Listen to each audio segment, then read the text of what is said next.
Unsure of your dream? Study abroad destination? Clear your doubts. Videsh Consult. Call 9676502888.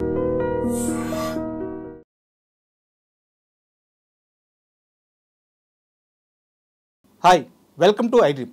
Buchibabu Ram Charan కాంబినేషన్లో తెరకెక్కుతున్న చిత్రం పెద్ది. శ్రీరామనవమి సందర్భంగా ఈ చిత్రం నుంచి పెద్ది ఫస్ట్ షాట్ అనే పేరుతో ఒక చిన్న వీడియో రిలీజ్ చేశారు. మరి ఈ గ్లిమ్స్ ఎలా ఉంది అండ్ బుచ్చిబాబు ఎలాంటి మాయ చేయబోతున్నారు, రామ్ చరణ్ ఎలా చూపించబోతున్నాడు, ఇలాంటి అన్ని విషయాలను ఫిల్మ్ క్రిటిక్ శ్రీనివాస్ గారికి తెలుసుకుందాం. హాయ్ సార్, నమస్తే. హలో సార్, మనకి పెద్ది నుంచి ఒక ఫస్ట్ షాట్ పేరుతో ఒక వీడియో అయితే రిలీజ్ చేశారు శ్రీరామనవమి సందర్భంగా. అండ్ వీడియో చూసిన వాళ్ళంతా అసలు ఫ్యాన్స్ అయితే ఊగిపోతున్నారు. మీకు ఎలా అనిపించింది? చాలా బాగుంది కదండి. ఇప్పుడంతా క్రికెట్ సీజన్లో ఉన్నారు. ఓకే. దాంతోపాటు ఇప్పుడు చాలా మంది స్టూడెంట్స్కి ఎగ్జామ్స్ అయిపోయిన టైం ఇది. అందరూ ఆల్మోస్ట్ ఒక 60 to 70% స్టూడెంట్స్ క్రికెట్ బ్యాట్లు పట్టుకొని ఆడుతున్న టైంలో ఒక హీరో వచ్చి క్రికెట్ బ్యాట్తో ఉండే ఒక హీరోయిజం షాట్ చూపించినప్పుడు అది ఇంకా ఏ రేంజ్లో వెళ్తుందో మనం అర్థం చేసుకోవచ్చు. ఇది స్టూడెంట్స్ లెవెల్లో చెప్తున్నాను నేను. ఫ్యాన్స్కి చాలా నచ్చింది, యాంటీ ఫ్యాన్స్ కూడా పొగుడుతున్నారు ఎంత బాగా తీశారు కదా అని చెప్పేసి. అండ్ జనరల్ ఆడియన్స్ కూడా చాలా నచ్చింది. ఇంకోటి ఆ సందర్భం, వాళ్ళు రిలీజ్ చేసిన సందర్భం కూడా చాలా బాగుంది. శ్రీరామనవమి రోజు ఒక మంచి అంటే ఒక గుడ్ వైబ్స్ అనేది ఫస్ట్ నుంచి యాడ్ అయిపోవడం అనేది చాలా మంచి పరిణామం యాక్చువల్లీ. ఎందుకంటే ఏ సినిమా అయినా కూడా ఇప్పుడు సక్సెస్ మార్గంలోకి వెళ్ళాలంటే దాని శుభ ప్రారంభం, ఆ విధంగా ఆ గుడ్ వైబ్స్ అనేది కంటిన్యూ అవ్వడము, పబ్లిక్లో మంచి టాక్ ఉండడము, వాళ్ళు రిలీజ్ చేసిన ప్రతి సాంగ్ కావచ్చు, డైలాగ్ కావచ్చు, ప్రతిదీ ఆడియన్స్కి నచ్చడం చాలా ఇంపార్టెంట్. ఏది నచ్చకపోయినా ట్రోల్ జోన్లో పడిపోతున్నాయి. ఆ ఛాన్స్ ఎక్కడ తీసుకోకుండా మనకు కనిపించే ప్రతిదీ, ప్రతి అణువణువు బాగుండేలాగా కనిపించేది, అణువణువు వినిపించేది కూడా బాగుండేలాగా చక్కగా చేశాడు డైరెక్టర్. అండ్ మ్యూజిక్ కూడా ఏఆర్ రెహమాన్ ఆఫ్టర్ చావా తను ఆ సక్సెస్ స్పిరిట్లో ఉన్నాడు కాబట్టి he has done his best. And విజువల్గా మీరు అబ్జర్వ్ చేస్తే ఆ సీన్స్లో మట్టి అనే ఇంక్లూజన్ ఉంది ప్రతి సీన్లో. అవును. ఆ బ్యాట్ పట్టుకున్నప్పుడు, చెయ్యి కొట్టుకున్నప్పుడు కానీ, అతను జంప్ చేసినప్పుడు కానీ, బ్యాగ్ చింపి చేతులు కట్టుకున్నప్పుడు కానీ, అంటే will see a lot of dust involvement in the scenes. So అదేంటంటే it shows rootedness and nativity.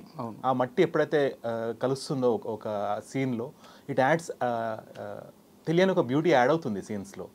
అది చూడడానికి చాలా బాగుందండి. అంటే మనందరికీ కూడా, అంటే సిటీలో ఉండే వాళ్ళందరికీ కూడా ఒక వాళ్ళ యొక్క నేటివిటీ గుర్తొచ్చేస్తుంది. ఎగ్జాక్ట్లీ. సో చాలా బాగుంది. అండ్ త్రిబుల్ తరువాత రామ్ చరణ్ వచ్చేసి బుచ్చిబాబుతో సినిమా ఫైనల్ అయినా కానీ అందరిలో ఒక రకమైన డౌట్. అంటే బుచ్చి ఆల్రెడీ ఒక పెద్ద సక్సెస్ కొట్టున్నారు, కాకపోతే రామ్ చరణ్ టైర్ 1 హీరో, చాలా పెద్ద స్టారు, బుచ్చి హ్యాండిల్ చేయగలడా అనే ఒక డౌట్ అయితే రైజ్ చేశారు స్టార్టింగ్లో సినిమా అనౌన్స్మెంట్ అప్పుడు.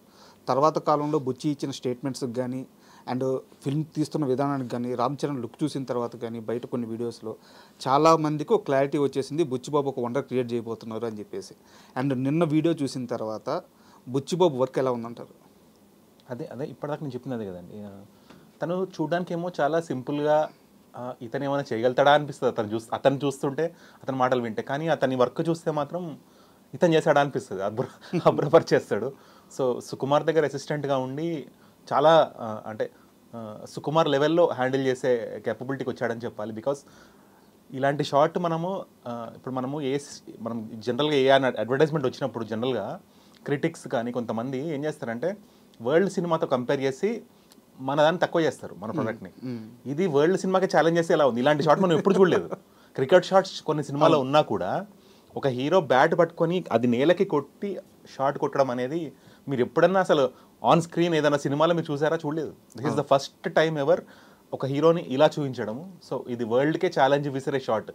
సో గ్లోబల్ స్టార్ అనే ఒక ఏదైతే ట్యాగ్ లైన్ హీరోకి ఉందో దానికి న్యాయపరుస్తూ దాని జస్టిఫికేషన్ లాగా ఈ షాట్ అని చెప్పాలి. Very good shot.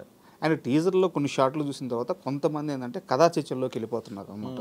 అండ్ అక్కడ చూపిస్తున్న ఆ బ్యానర్స్ కానీ, రాజకీయ నాయకుల కటౌట్లు కానీ అన్నీ కూడా 2009, 2010 ఒక 15 సంవత్సరాలు బ్యాక్ వెళ్తే మనం ఆల్రెడీ చూసి వచ్చిన కండిషన్స్ అవన్నీ.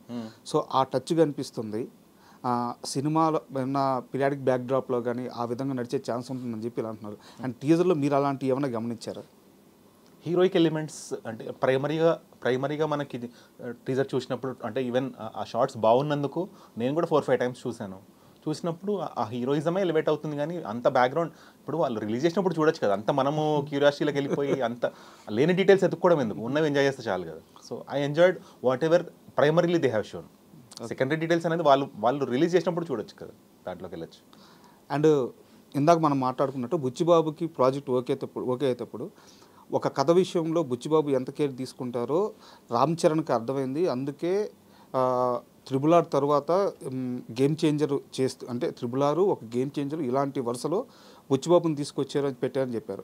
అండ్ ఇప్పుడు వినిపిస్తున్న టాక్ ప్రకారం ఏంటంటే ఇందులో సుకుమార్ గారి ఇన్వాల్వ్మెంట్ కూడా ఉంటుంది, ఆయన కూడా ఖచ్చితంగా దగ్గరుండి చూసుకుంటారు అని చెప్పి అంటున్నాను అనమాట.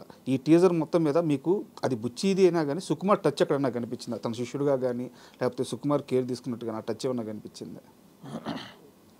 బుచ్చిబాబు ఎప్పుడు ఏ వర్క్ చేసినా he's dedicating his every work to, అంటే నాకు తెలిసి నేను చేస్తున్న ప్రతిదీ నేను మా గురువుగారి దగ్గర నేర్చుకుంటున్నాను చెప్తున్నారు. ఇంకోటి యాక్సెస్ ఉంది కాబట్టి ఆబ్వియస్లీ కరెక్షన్స్ వైజ్గా ఏమైనా ఉంటే చూసుకుంటూ ఉండొచ్చు. ఇంకోటి టెక్నికల్ ఆస్పెక్ట్స్ మీరు అబ్జర్వ్ చేస్తే ఆ క్రికెట్ షాట్ ఏదైతే చాలామందికి నచ్చిందో అది జనరల్గా షూట్ చేసినప్పటికీ దాని ఎడిట్ ప్యాటర్న్ చాలా బాగుంది. మీరు అబ్జర్వ్ చేస్తే సడన్గా స్లో మోషన్, సడన్గా స్పీడ్, సడన్గా స్లో, మళ్ళీ ఆ ఫ్లో మిస్ అవ్వకుండా ఆ ఫ్లూయిడ్ షాట్ అది హాలీవుడ్లో పాసిబుల్ అలా చేయడము. ఇక్కడ మన నేటివ్ మట్టి మీద చేయడం అనేది సూపర్ అనిపించింది ఆ షాట్. అంటే never seen before shot. Edit కూడా చాలా బాగా కన్సీవ్ చేశారు. So technically it's a brilliant work. అంటే ఒక హీరోని ఇంత బెస్ట్ షాట్ అంటే దాన్ని ఏమంటారంటే లైఫ్ టైం ఇంకా కొన్ని ఇండెక్స్ షాట్స్ అంటారు హీరోకి. లైక్ ఇప్పుడు బ్రో సినిమాలో ఇంటర్వెల్ సీన్ ఉంటుంది పవన్ కళ్యాణ్కి, ట్రిబ్యూట్లా ఉంటుంది. అట్లాగా ఈ సినిమాకి ట్రిబ్యూట్ షాట్ పబ్లిక్కి చూపించేయడము, సినిమా ఇంకా జస్ట్ స్టార్టింగ్ స్టేజ్లో ఉన్నప్పుడే. ఇది యాక్చువల్గా హాలీవుడ్ మార్కెటింగ్ స్ట్రాటజీ అనమాట. హాలీవుడ్ వాళ్ళు ఏం చేస్తారంటే సినిమా స్టార్ట్ అయినప్పుడే క్యూరియాసిటీ ఫ్యాక్టర్స్ పబ్లిక్లోకి వదిలేసి దాని రిలీజ్ టైం వరకు ఆ బజ్ తగ్గకుండా ఉండేలాగా చూసుకుంటారు. మార్వెల్ వాళ్ళది అలా, that's what they do. Spider man కానీ ఇవన్నీ కూడా అలానే బజ్ క్రియేట్ చేస్తాయి ఓపెనింగ్ అప్పటి నుంచే. దానివల్ల ఏమవుతుందంటే అటు మార్కెట్లో అంచనాలు పెరిగిపోతాయి సినిమా మీద, పబ్లిక్లో క్యూరియాసిటీ ఫ్యాక్టర్ చాలా బిల్డ్ అవుతూ ఉంటుంది. ఎప్పుడైతే ఆ క్యూరియాసిటీ ఫ్యాక్టర్ని వాళ్ళు హై రేంజ్లో పెట్టేశారో పబ్లిక్ ఈ సినిమా యొక్క ఎక్స్పెక్టేషన్ అక్కడి నుంచే స్టార్ట్ చేస్తారు. కింద నుంచి మాట్లాడరు, గ్రౌండ్ లెవెల్ నుంచి. అంటే ఒక 100 అనుకుంటే దాని ఒక వాల్యూ 100 నుంచి మాట్లాడతారు దాని గురించి. సో అలా దీని గ్రాఫ్, దీని వాల్యూ ఏముండబోతుంది, మీరు ఏం ఎక్స్పెక్ట్ చేయొచ్చు, మేము ఏ రేంజ్లో తీయబోతున్నాం, ఇవన్నిటికీ ఆన్సర్స్ విజువల్గా చాలా బాగా చూపించాడు. ఇంకోటి ఓపెనింగ్లో రామ్ చరణ్ వాయిస్ చాలా బాగుంది. మీరు అబ్జర్వ్ చేస్తే ఆ నేటివిటీతో పాటు ఆ యాస పట్టుకొని ఆ వాయిస్ మాడ్యులేషన్, ఆ వాయిస్ సౌండింగ్ కూడా ఇట్స్ వెరీ గుడ్, ఫ్రెష్గా అనిపించింది. అంటే ఏదైతే గేమ్ చేంజర్ ఏదైతే అంటే అనుకున్నంత సక్సెస్ కాకపోవడం వల్ల ఎంతో అంత లోలో ఉన్న రామ్ చరణ్కి కూడా ఈ యొక్క పాజిటివ్ వైబ్స్ అనేది ఎంతో అంత ఇన్నర్ కాన్ఫిడెన్స్ ఇచ్చి ఈ సినిమాకి ఇంకా త్రిబుల్ ఎనర్జీతో వర్క్ చేసి ఇప్పుడు ఏదైతే ఆ గుడ్ వైబ్స్ని ప్రాపర్ సక్సెస్గా ట్రాన్స్ఫార్మ్ చేసుకోవడానికి ఇది ఒక మంచి అవకాశం అని చెప్పాలి. అండ్ టీజర్లో ఇంకో సర్ప్రైజింగ్ ఎలిమెంట్ ఏంటంటే Charan look.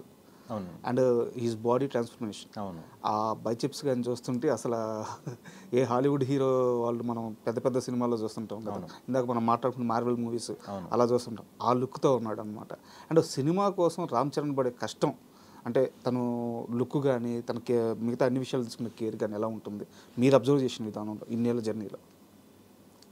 By default he's fit అండి. అంటే బికాస్ ఇప్పుడు చిరంజీవి గారు అబ్బాయి అని తనని అడ్రస్ చేయట్లేదు చాలా రోజుల నుంచి.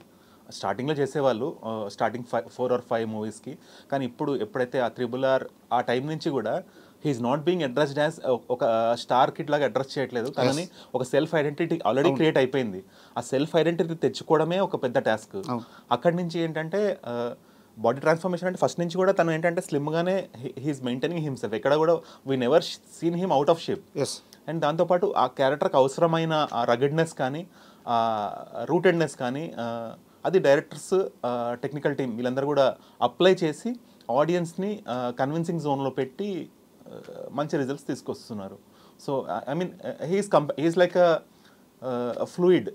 ఏ జార్లో పెట్టినా కూడా ఫ్లూయిడ్ ఏం చేస్తుంది, ఆ షేప్ తీసుకుంటుంది. So he's like fluidic transformation చూపిస్తున్నాడు ప్రతి movie to movie, which is good. అంటే ఈ షార్ట్స్ చూసినప్పుడు ఏ ఒక్కరు కూడా ఇది ఆ సినిమాలా ఉంది, ఈ సినిమాలా ఉంది, మగధీరాలా ఒక్కరు కూడా మాట్లాడలేదు చూడండి. ఒక ఫ్రెష్ రిసీవింగ్ ఉంది. కొంతమంది మాత్రము దీన్ని ఇంతకుముందు బుచ్చిబాబు మూవీతో కొంచెం కంపేర్ చేస్తున్నారు, ఎందుకంటే అదే రా అండ్ రస్టిక్నెస్ ఉంది కాబట్టి. కానీ ఐ డోంట్ థింక్ సో. ఇది ఫ్రెష్గా ఉంది actually, very fresh and very new, ఇన్నోవేటివ్గా ఉంది చాలా. Can't compare with the previous movie of the same team. And కొంతమంది అయితే రంగస్థలం కానీ అదే అంటున్నారు, రంగస్థలంతో కంపేర్ చేస్తున్నారు. కానీ రంగస్థలం లుక్ కానీ ఇప్పుడు రంగస్థలం సినిమాలో we have seen a disability in the hero, వినబడదు అనే ఒక disability. I don't think this movie will have that in primary zone. అవునా కదా, అలా ఉండకపోవచ్చు నాకు తెలిసి. అంటే చూపించడమే హీరోయిజం చూపించారు మనకి షార్ట్లో కాబట్టి, ఇంకా ఇది టోటలీ హీరోయిక్ షార్ట్స్ తోటి ఉంటూ ఒక మంచి స్టోరీ కన్వే చేస్తూ ఆ రూటెడ్ నేటివిటీని పట్టుకొని కరెక్ట్గా కనుక పిచ్ చేస్తే కేవలం తెలుగు అనే కాదు, తమిళ అనే కాదు, ఏ లాంగ్వేజ్లో రిలీజ్ అయినా ఆ క్రికెట్ ఆ నేపథ్యం ఉంది కాబట్టి వరల్డ్ వైడ్ మళ్ళీ గట్టిగా సౌండ్ చేసే ఒక అవుట్పుటే రాబోతుంది అతి త్వరలో పెద్ది అనే దీని ద్వారా అర్థమవుతుంది. అండ్ ఇప్పుడు మ్యూజిక్ విషయానికి వస్తే పెద్ద పెద్ద సినిమాలన్నీ కూడా మనకి తమన్ కానీ, తెలుగులో వచ్చేసి తమన్ కానీ, దేవిశ్రీ ప్రసాద్ కానీ, ఓవరాల్గా చూసుకుంటే అనిరుద్ధ్ కానీ, ఇలాంటి వాళ్ళు ఒక భయంకరంగా అద్భుతమైన మ్యూజిక్ ఇస్తున్నారు అనమాట, ఒక మ్యాజిక్ చేసేస్తున్నారు. రెహమాన్ గారు మాత్రం చాలా చూజీగా ఉంటారు ఆయన. సో ఆయన వస్తారంటే ప్రతి ఒక్కరికి కావాలి, బట్ ఆయన చాలా చూజీగా ఉంటారు. అండ్ ఈ సినిమాకి బుచ్చిబాబు రెహమాన్ గారిని ఫైనల్ చేసుకోగానే ఇండస్ట్రీ మొత్తం షాక్ అయిపోయింది. అండ్ ఇప్పుడు వీడియోలో ఆయన ఇచ్చిన ఆ బ్యాక్గ్రౌండ్ స్కోర్ చూస్తే ఎలా అనిపించింది? మీరు ఒకటి అబ్జర్వ్ చేయండి, ఎంత పెద్ద డైరెక్టర్ అయినా సుభాష్ గాయ్ దగ్గర నుంచి రామ్ గోపాల్ వర్మ వరకు చాలామంది ఏఆర్ రెహమాన్తో వర్క్ చేశారు. చాలామంది కంప్లైంట్ ఏంటంటే AR Rahman doesn't work in the morning. ఆయన మార్నింగ్స్ వర్క్ చేయరు, కేవలం ఆయన స్టూడియోలో మాత్రమే చెన్నైలో. ఎందుకంటే ఆయన మొత్తం ఎక్విప్మెంట్ సెటప్ చేసుకొని పెట్టుకున్నారు. ఎవరు డిస్టర్బ్ చేయని టైం ఏంటి, నైట్. సో నైట్ 8 o'clock నుంచి మార్నింగ్ 6 వరకు హీఈస్ యాక్టివ్లీ వర్కింగ్. అందరూ ఫోన్లు చేసే టైం ఏంటి, మార్నింగ్ టైం. అవును, ఆ టైంలో he's sleeping or doing his personal work. So అలాంటప్పుడు ఏ డైరెక్టర్కైనా కూడా కొంచెం కంఫర్ట్ ఎక్స్పెక్ట్ చేస్తారు. మ్యూజిక్ డైరెక్టర్ మన దగ్గరకు వచ్చి మ్యూజిక్ అరేంజింగ్ చేసి వినిపిస్తే బాగుంటుంది, మనం వెళ్ళి అక్కడ వినడం ఏంటి అనే ఒక్క చిరాకు మనం ఎప్పుడు విన్నాం. కానీ ఇక్కడ see the magic of Bujjibabu. I don't know how they convinced, they made Rahman come here. Okay.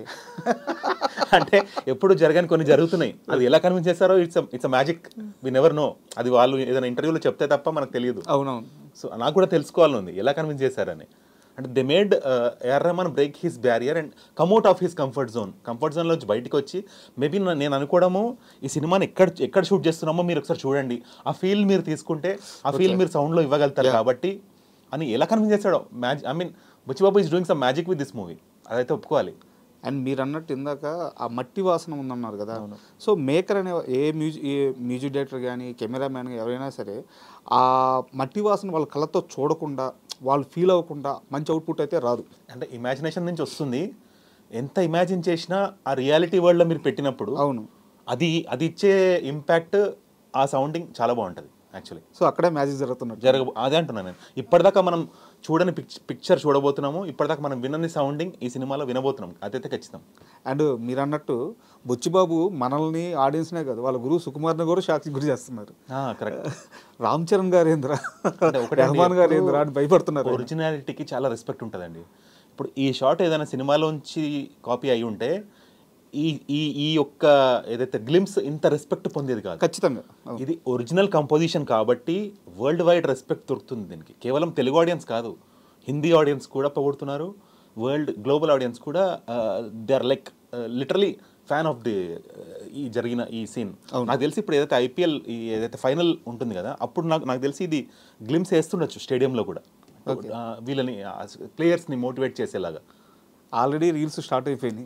అంటే అక్కడ స్టేడియంలో స్క్రీన్లో వేయడం అనేది అవును, it's next level promotional strategy కదా. అవును. గ్లిమ్స్ విషయం పక్కన పెడితే అండ్ ఫైనల్ క్వశ్చన్, అంటే దీని రీచ్ గురించి మాట్లాడుతున్నాను. ఐ మీన్ సక్సెస్ ఏ విధంగా ఉండబోతుంది దీన్ని చూస్తే? ఎందుకంటే RRR తర్వాత రామ్ చరణ్ ఇప్పుడు మనకి గేమ్ చేంజర్ కానీ తను ఒక్కొక్క సక్సెస్ అవసరం ఇప్పుడు. ఎందుకంటే పాన్ ఇండియా లెవెల్లో అందరు హీరోలు తమ ప్రూవ్ చేసుకుంటూ ముందుకు పోతున్నారు. ఈవెన్ రామ్ చరణ్ RRRతో ప్రూవ్ చేసుకున్నా కానీ అనదర్ హిట్ అయితే అవసరం ఇప్పుడు. సో పెద్దీతో ఆ సక్సెస్ రాబోతుందని మీరు నమ్ముతున్నారా? ఖచ్చితంగా వస్తుందండి. మీరు అంటే మనం టెక్నికల్గా మనం డ్వెల్ చేస్తే చాలా పాయింట్స్ బయటకు తీయచ్చు. జనరల్గా ఒక కార్క్ బాల్ కానీ గ్రేస్ బాల్తో కానీ ఒక మనిషి క్రికెట్ ఆడాలంటే ప్యాడ్స్, హెల్మెట్, సేఫ్టీ గేర్ లేకుండా ఎవరు ఆడరు. అవును, మీరు నిన్న చూసిన షాట్లో he's playing with grace ball only. కానీ అక్కడ ఎలాంటి ప్యాడ్స్ లేవు, గ్లౌస్ లేవు, హెల్మెట్ లేదు. అంటే ఆ రానెస్ అనేది, ఆ క్యారెక్టరేషన్ అనేది ఆ సీన్ నుంచి చాలా చెప్తున్నాడు డైరెక్టర్. అవును, ఒక్క సీన్ నుంచి. అంటే ఒక సినిమా నుంచి ఎంత చెప్తారో మీరు ఆలోచించండి. ఒక సీన్లో ఇంత కన్వే చేయగలిగితే టోటాలిటీలో ఎంత చెప్పొచ్చు ఒక సినిమాలో అనేది మనం అర్థం చేసుకోవాలి. అయితే ఒక్క ఫ్రేమ్లో మాత్రం కంటిన్యూటీ ఒక్క దగ్గర మిస్ అయింది. ఏదైతే జంప్ చేస్తాడో పైనుంచి హ్యాండ్స్ వెనక్కు ఉంటాయి. ఆ జంప్ స్టార్టింగ్ పాయింట్లో 30 seconds ఆఫ్ ద టైం లైన్లో హ్యాండ్స్ వెనక్కి ఉంటాయి. సడన్గా మళ్ళీ హ్యాండ్స్ స్టైల్ పోజ్లోకి వెళ్ళిపోతాయి. అదొక్కటి ఫ్లో మిస్ అయింది తప్ప అదర్ దాన్ దట్ అది దిష్టి తగలకుండా పెట్టారు అనుకోవాలంతే. అండ్ అదేంటంటే రామ్ చరణ్ సిగ్నేచర్ షాట్ అది కరెక్టే. ఆ కంపోజిషన్ ఫ్లోలో ఉండాల్సింది. ఫ్లోలో ఉండుంటే కంప్లైంట్ అయ్యేది కాదు. హ్యాండ్స్ సడన్గా వెనక్కున్నాయి, గాల్లోకి వెళ్ళగానే స్టైల్ పోజ్ వచ్చేసింది. అలా కాకుండా దాన్ని కూడా సీక్వెన్సింగ్ ప్రాపర్గా ఉండుంటే ఈ ఒక్క పాయింట్ కూడా నాకు దొరికేది కాదు. ఎంతమందికి ఇది గుర్తుపెట్టారు నాకు చాలా మందికి ఇది గుర్తుపడకపోవచ్చు. నేను డీటెయిల్గా చూశాను కాబట్టి నాకు తెలిసింది. అండ్ ఓకే అండి, ఇప్పుడు ఒకవేళ రేపు టీజర్ కానీ ట్రైలర్ కానీ వచ్చి అండ్ సినిమాకి మంచి బజ్ ఏర్పడిన తర్వాత ఆడియన్స్ ఎగ్జైట్మెంట్ కోసం మనం మళ్ళీ ఇంకో వీడియో చేద్దాం పెద్ద మీద. And thank you sir.